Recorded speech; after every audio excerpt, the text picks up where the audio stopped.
부천시 의원이 공청회 자리에서 대체교사를 가리키며 잘 팔린다고 발언해 논란이 일고 있습니다. 결국 해당 시의원은 사과했습니다.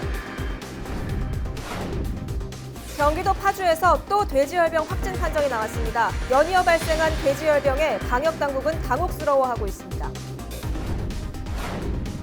아프리카 돼지열병의 확산으로 인천 지역에서는 예정됐던 축제가 줄줄이 취소됐고 교육 현장도 일정을 변경하고 있습니다. 미세먼지를 줄이기 위한 지자체의 노력이 이어지고 있는데요. 경기도가 나무를 심어 미세먼지를 잡겠다는 계획입니다.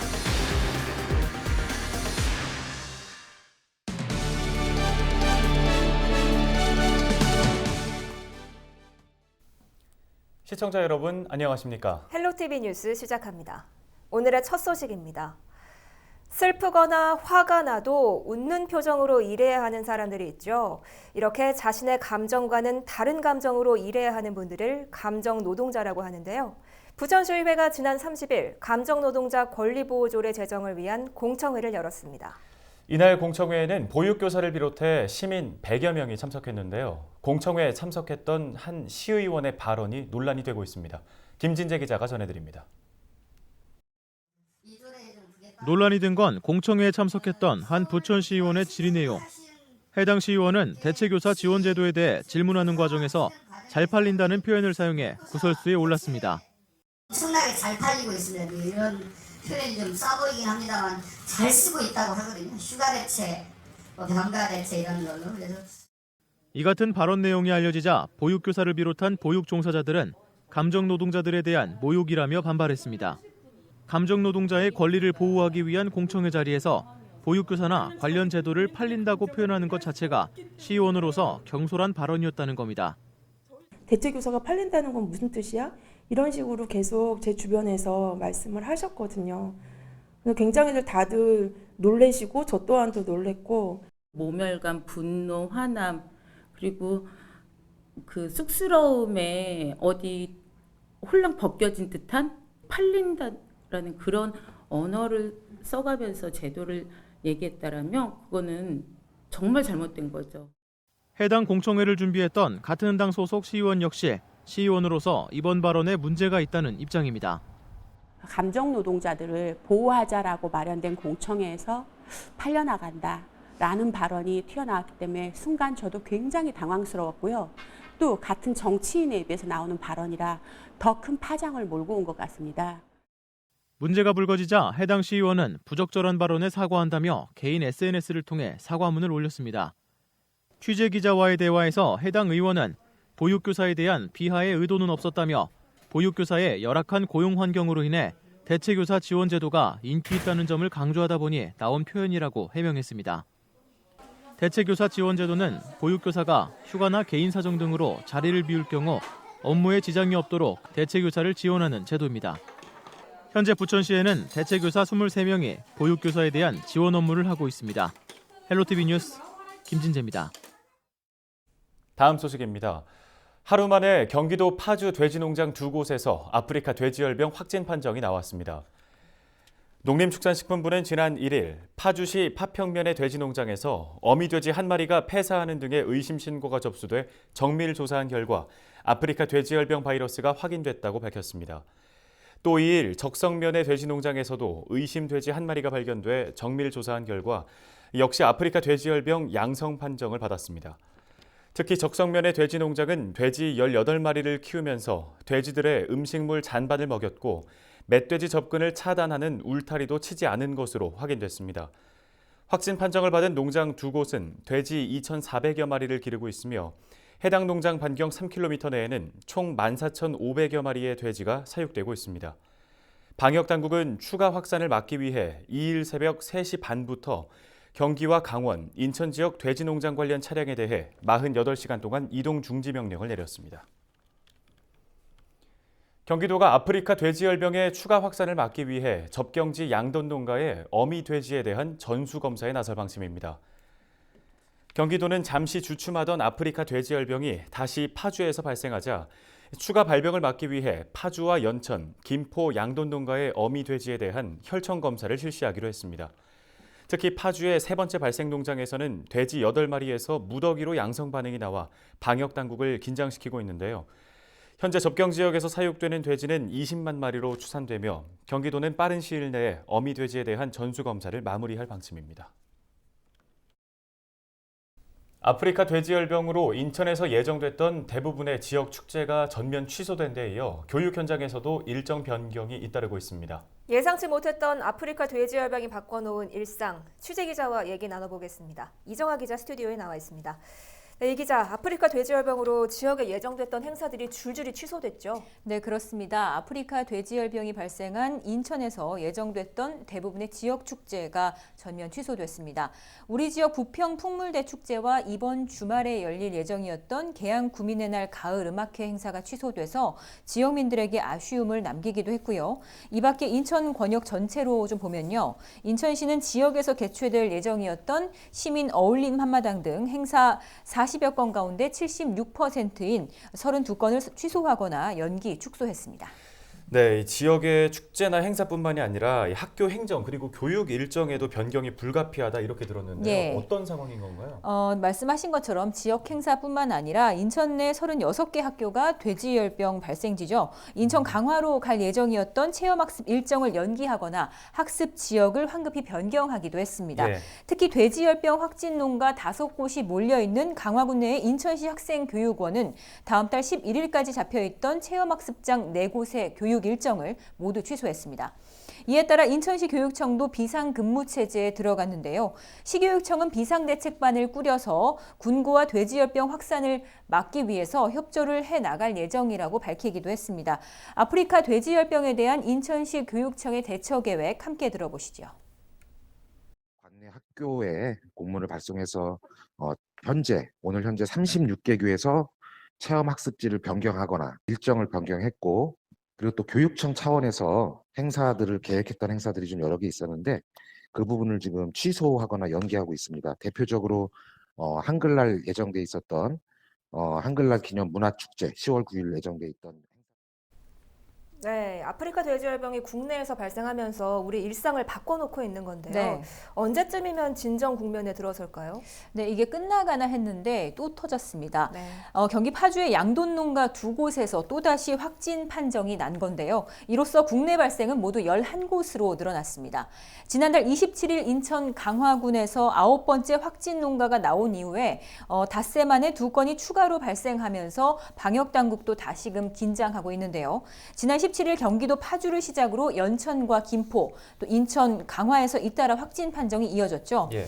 경기 파주에서 최초 발생한 지난 16일로부터 2주차에 접어든 건데요. 사실 잠복기를 고려했을 때 이번 주가 최대 고비가 될 것으로 보인다. 이런 예상들은 계속적으로 나왔었습니다. 만약 이번 주에 새로운 확진 농가가 발생을 한다면 최초 발생 이전에 감염됐다가 잠복기를 거쳐 뒤늦게 발병이 됐을 수도 있다는 추측과 함께 이제부터는 방역망을 뚫고 또 농장 간 2차 감염으로 본다는 수평 전파가 됐을 가능성도 보인다는 이런 예상도 있었습니다. 예. 그래서 방역 당국도 대비를 강화하고 있었지만 이 잠잠하던 찰나에 이번에 또 확진 판정이 나면서 국면은 새롭게 다시 시작되는 모습입니다. 네, 우려스러운 상황인데요. 이 아프리카 돼지열병에 대한 소식은 계속해서 들어오는 대로 전해주시죠. 오늘은 여기까지 듣겠습니다. 수고하셨습니다.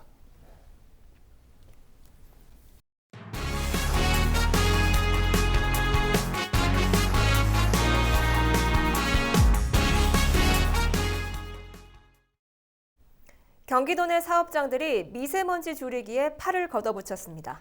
나무를 심어서 미세먼지를 줄이는 숲속 공장을 만드는 건데요. 이미 올해 목표량을 뛰어넘을 정도로 참여율이 높습니다. 최창순 기자의 보도입니다.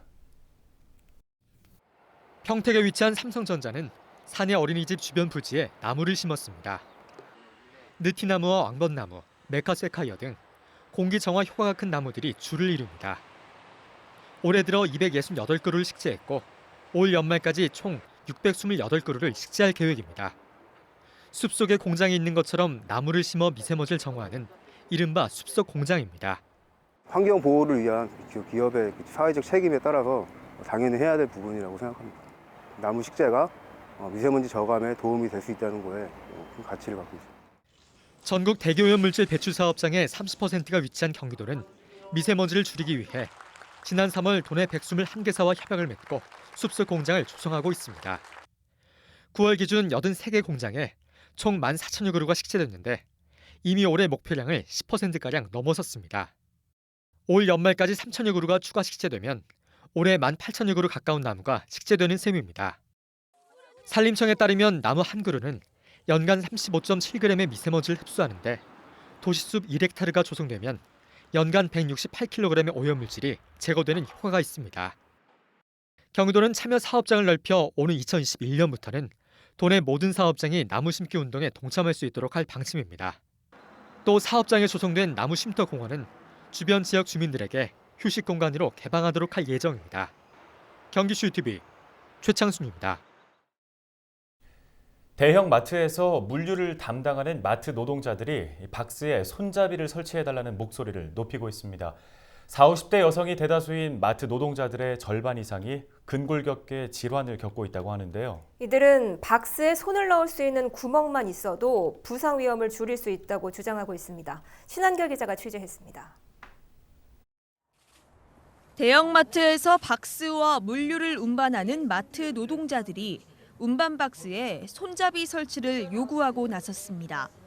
마트 노동자의 대부분은 40, 50대 여성 노동자로 이들은 15에서 20kg가량의 물품을 하루 평균 300회씩 나르고 있습니다.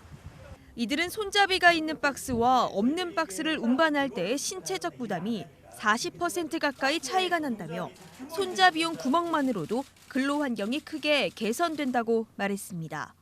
밑에를 잡아서 이렇게 옮기는 것보다는 가끔가다 어느 회사에서 들어오는 박스에 손잡이가 있는 제품들을 들어서 옮기는 게 훨씬 쉽고 허리에 부담이 훨씬 덜 가다라는 얘기죠. 그래서 그러다 보니까 모든 손잡이.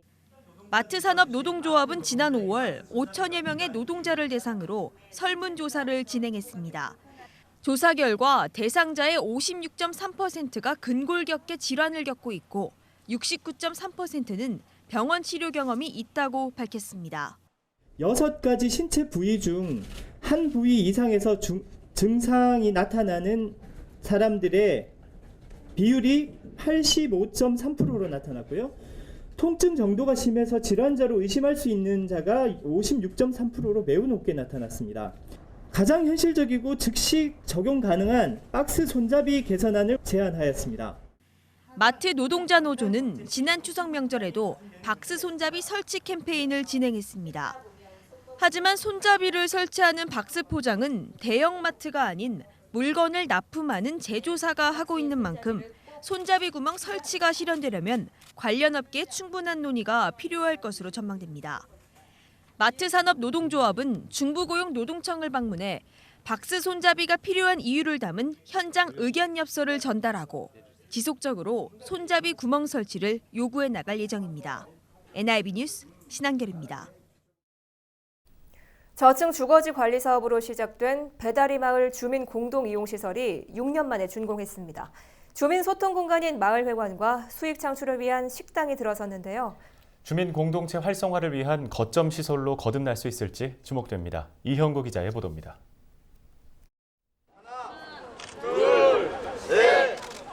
배다리 주민들이 함께 이용할 공동 이용시설이 준공했습니다. 1층은 마을 식당입니다. 만두를 빚고 빈대떡도 부치고 여기서 파는 모든 음식은 주민들이 직접 만듭니다. 식재료는 전통시장에서, 휴지는 동네 기업에서 구매하는 등 지역경제 선순환 구조에도 앞장섭니다. 이거를 만들고 시식을 하고 어르신들하고도 하고 주민들하고도 하고 계속 우리가 이걸 했어요. 이 재료들은 어디서 구파했어요? 현대시장에. 현대시장. 지역에서. 업종은 주민회의를 통해 결정했습니다. 과거 이곳에 유명한 개성 만두집이 있었고 기왕이면 정성 가득한 음식을 만들자는 취지로 선택했습니다. 수익금은 주민 교육과 화합 등을 위해 사용합니다. 일반적인 밥집을 할까도 생각을 했었는데요. 그래도 가장 정성 들어가는 음식이 뭘까 생각해서 만두를 하게 됐어요. 그랬는데 2층은 주민 사랑방으로, 옥상은 텃밭 등을 갖춘 정원으로 꾸몄습니다. 주변 도로 확장과 선로 지중화 등도 주민 의견을 반영해 완성됐습니다. 저 뒤로 보이는 꽃밭이 배달이 관통도로 사업 부지입니다. 사업이 본격화되면 주민들은 이곳에서 회의를 하게 됩니다. 2013년 원도심 저층주거지 관리 사업으로 시작한 사업이 6년 만에 마무리돼 구민들이 사용하게 된 겁니다. 마을의 문제라든가 기타 나머지 여러 가지를 서로 협의하고 협력해서 해결해 나가는 소통 공간의 장소로 이용될 겁니다. 배다리 주민들은 협동조합을 설립해 자율적으로 시설을 유지, 관리할 예정입니다. TV로드 뉴스 영구입니다. 경기도의 부동산 실거래 위반이 전국에서 가장 많은 것으로 조사됐습니다. 국토교통부의 전국 부동산 실거래 위반 현황을 보면 2016년부터 지난 6월까지 전국 부동산 실거래 위반은 2만 4천여 건으로 과태료는 1,118억이었습니다. 지역별로는 경기도가 7,500건으로 가장 많고 서울 3,300여 건, 부산이 2천여 건으로 그 뒤를 이었습니다. 과태료 역시 경기도가 327억 원으로 가장 높았으며 서울 167억, 대구는 121억 원 순이었습니다. 경기도민 3명 가운데 2명이 건설노동자 전자카드제 도입에 대해 긍정적인 것으로 조사됐습니다. 경기도가 리얼미터에 의뢰해 만 19세 이상 경기도민 2,006명을 대상으로 조사한 결과 68%가 건설노동자 전자카드제 도입에 대해 긍정적인 평가를 내렸습니다.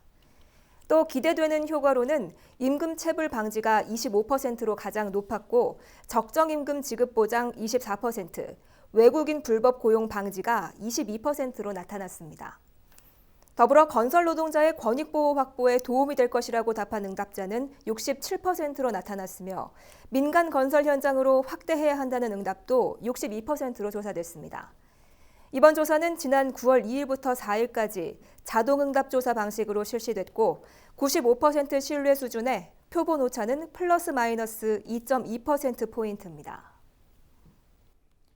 부천시 소새마을기획단이 경기도 도시재생 주민참여 경진대회에서 최우수상을 받았습니다. 이번 대회는 도내 각 지역의 도시재생 추진 현황과 주민참여 사례를 공유하기 위해서 마련됐는데요. 소새마을기획단은 지난 2014년부터 부천 종합사회복지관, 소사마을 재생지원센터와 협력해 마을 해설사 육성 사업 등 도시재생 사업을 진행해 왔습니다. 소새마을기획단은 이번 수상을 통해 오는 24일 열리는 2019 전국 도시재생 한마당에 경기도 대표로 출전하게 됩니다. 부평구 청천보건지소가 매주 수요일 오후 2시부터 3시까지 허리 튼튼 요통운동교실을 운영합니다. 요통운동교실에서는 요통을 예방하고 관리하는 운동법을 알려줍니다. 희망자는 청천보건지소를 직접 방문하거나 전화를 통해 참여 신청을 할 수 있습니다. 청천보건지소는 오는 30일까지 프로그램을 운영할 계획이라고 밝혔습니다.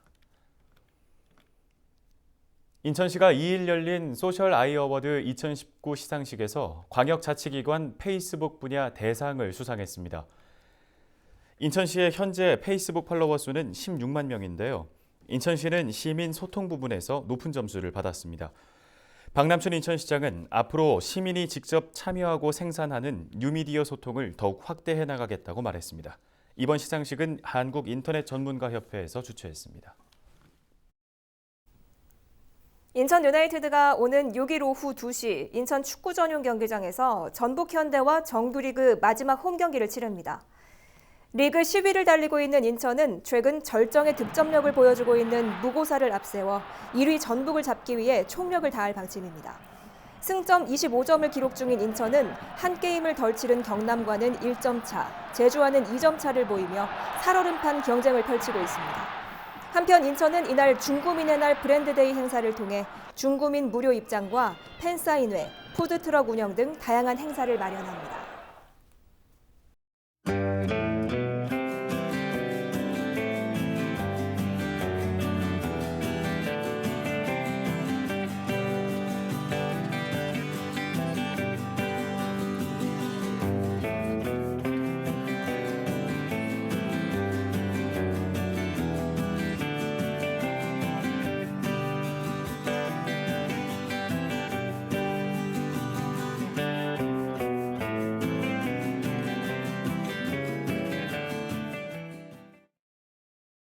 저희가 준비한 소식은 여기까지입니다. 헬로티비 뉴스는 언제나 지역 주민 여러분 곁에 있겠습니다. 시청해주신 여러분 고맙습니다.